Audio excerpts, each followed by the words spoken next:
টাকা লাগবে আমি দেবো। হ্যাঁ, আমরা 10 লক্ষ টাকা তো দিতেই পারি পরিবারকে। আমরা কোথায় বাস করছি যেখানে রেপিস্টদের শাস্তি দেওয়ার বদলে 10 লক্ষ টাকা দেওয়ার কথা বলে? টাকা দিয়ে কি জীবনটা ফিরে পাবে?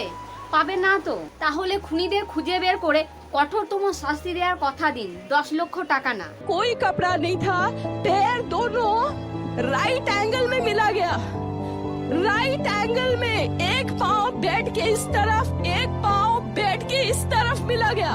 जब तक पेल्विक गर्डल नहीं टूटता है, इस तरह दो पाँव को नहीं चीरा जा सकता है। चश्मे को कूटा गया, जिसके वजह से आंखों से खून निकल गया, गला दबाकर मारा गया।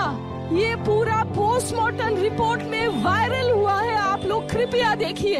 তাদের মানসিক অবস্থা, কান্না, আর্তনাদ, এগুলো কি 10 লক্ষ টাকা দিয়ে মেটানো যাবে? সেই জায়গায় নিজেকে একবার বসিয়ে দেখবে, 10 লক্ষ টাকা নাকি খুনিদের, রেপিস্টদের উপযুক্ত শাস্তি। যতক্ষণ না সুবিচার পায় মমিতা দেবনাথ, এই আওয়াজটা তুলে রাখবেন। আর এনাকে তো কি বলবো, মানুষ মরে যাক, খুন হয়ে যাক, যতই যাই কিছু হয়ে যাক না কেন, মেকআপ ছাড়া কোনোদিন লাইভে আসবে না। সারা দেশ জুড়ে যখন অন্যায়ের প্রতিবাদ করছে, আর ইনি তখন মেকআপ করে নাটকগিরি দেখাচ্ছে। নিজের ফ্যামিলির সাথে যদি ঘটনাটা ঘটতো তাহলে কি পারতো মেকআপ করে অন্যায়ের প্রতিবাদ করতে? দেশটাই স্বাধীন হয়েছে ইংরেজদের হাত থেকে, কিন্তু মেয়েরা কোথায় স্বাধীন হয়েছে? বাসে, ট্রেনে, ট্রামে, টোটোয়, স্কুল, কলেজে কোথাও সেফ নেই। ডাক্তারকে আমরা ভগবানের রূপ ভাবি, কিন্তু সেই ডাক্তারকেও বাঁচতে দিল না। 36 ঘন্টা ডিউটি, এতক্ষণ ডিউটি কেন? সেদিন রাতে সেমিনার রুমে সে একাই বা কেন ছিল? আর ঘটনাটা ঘটার সময় তার আর্তনাদ কি কেউ শুনতে পায়নি? আর যে 4 জনের সাথে খাবার অর্ডার করে রাতের ডিনার সেরেছিল, তারা কোথায়? তারাই বা কেন সামনে আসছে না?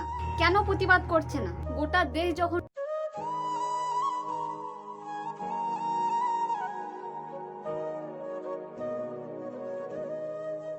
এইটা নিয়ে প্রোটেস্ট করে চলেছে, ড্রেস আপের কারণে যদি মেয়েদেরকে ধর্ষণ হতে হয়, তাহলে ছোট্ট শিশু, বাচ্চা, তাদের কেন ধর্ষণ হতে হয়? আসলে এগুলো কোনো কারণ না। একটা মেয়ে যদি একা বোরখা পরেও বেরোয়, তাও তাকে ধর্ষণ হতে হবে। কিছু নিজ মানসিকতা, মানবরূপী জানোয়ারদের হাত থেকে মেয়েদের নিস্তার নেই। আর কতদিন বাবা মাকে ভয়ে ভয়ে থাকতে হবে? আর কতদিন মেয়েদের ওপর নির্যাতন চলতে থাকবে? আর কতদিন? এবার বন্ধ হোক।